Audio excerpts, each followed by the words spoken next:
नमस्कार मु सत्यनारायण बेहेरा आपण मानकु SN Behera Odia YouTube channel को स्वागत करुच्ची।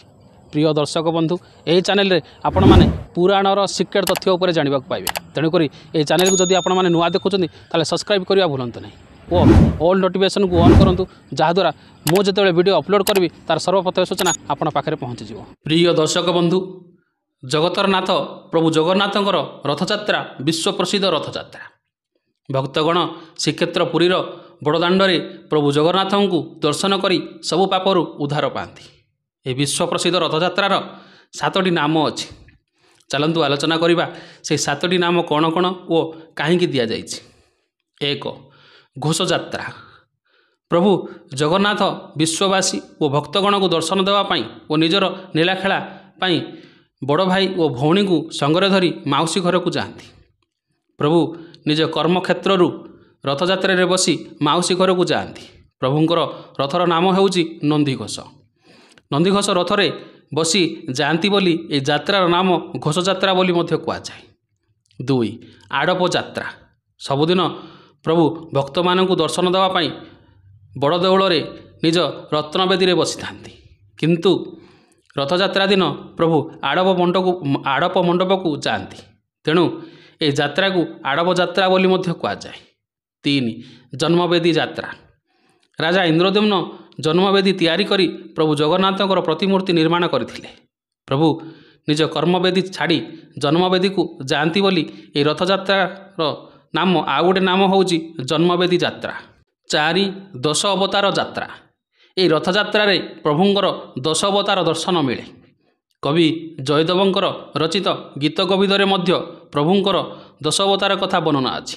सेथिपाई ए यात्रा को 10 अवतार यात्रा बोली मध्य कुआजाए।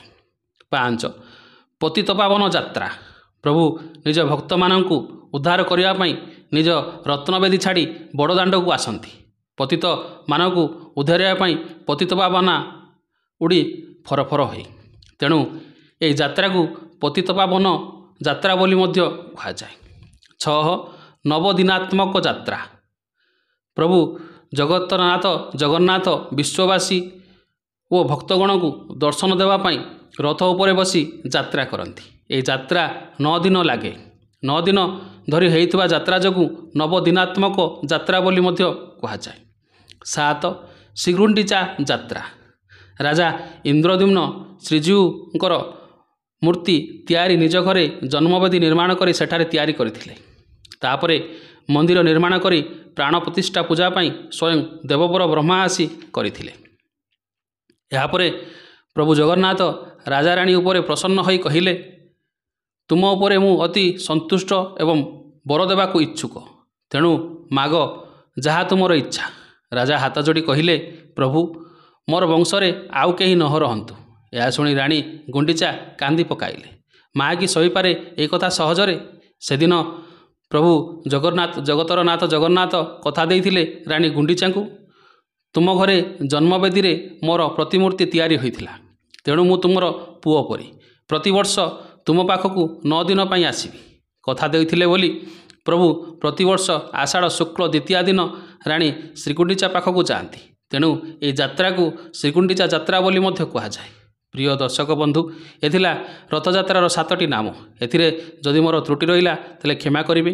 ए चैनल को जदि आपण माने नुआ देखुछन्ती ताले सब्सक्राइब करी ऑल नोटिफिकेशन को ऑन करंतु, जहाँद्वारा मु जेतेबेले वीडियो अपलोड करबी तार सर्वप्रथम सूचना आपण पाखरे पहुँची जिवो। ए वीडियो गोटे लाइक करंतु और निज सांगसाथी मध्य शेयर करंतु। शेष पर्यंत देखिथिबारु धन्यवाद। रहुची नमस्कार। ओम नमः शिवाय।